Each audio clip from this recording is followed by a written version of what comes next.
શું તમે social media use કરો છો? શું તમે એઆઈ યુઝ કરો છો? તો સાંભળો, તમારી દરેક એક્ટિવિટી હવે ડેટા બની રહી છે. હાય, હું છું હેલી. તો મેટા, જે ફેસબુક, ઇન્સ્ટાગ્રામ, વોટ્સએપ, થ્રેડ્સ ચલાવે છે, એ એક નવી સિસ્ટમ લાવી છે.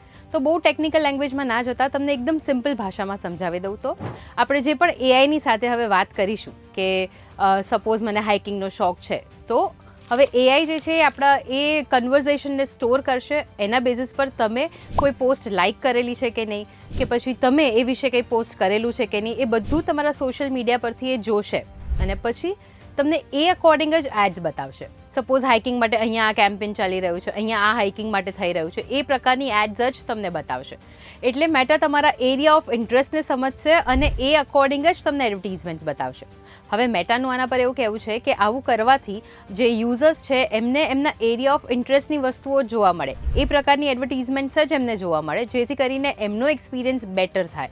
એક સોશિયલ મીડિયા પર એમને હંમેશા એન્ગેજિંગ પોઈન્ટ મળતો રહે. પણ એક્સપર્ટ્સ અને પ્રાઇવસી એડવોકેટ્સે ચિંતા વ્યક્ત કરી છે કે આપણે જે વાતો એઆઈની સાથે કરીએ છીએ એની પ્રાઇવસીનું શું? આપણો પર્સનલ ડેટા સેફ છે કે નહીં, એના ઉપર એક મોટો પ્રશ્ન ઊભો થાય છે. તો એક બાજુ મેટા એમની વાત કહી રહી છે, બીજી બાજુ એક્સપર્ટ્સ જે છે એ ચિંતા વ્યક્ત કરી રહ્યા છે. તો હવે ત્રીજી બાજુ તમારું શું કહેવું છે? તમારું શું માનવું છે કે એઆઈ સ્માર્ટ છે કે પછી આપણા માટે ડેન્જરસ બનતું જાય છે? અમને કમેન્ટ્સમાં ચોક્કસથી જણાવજો.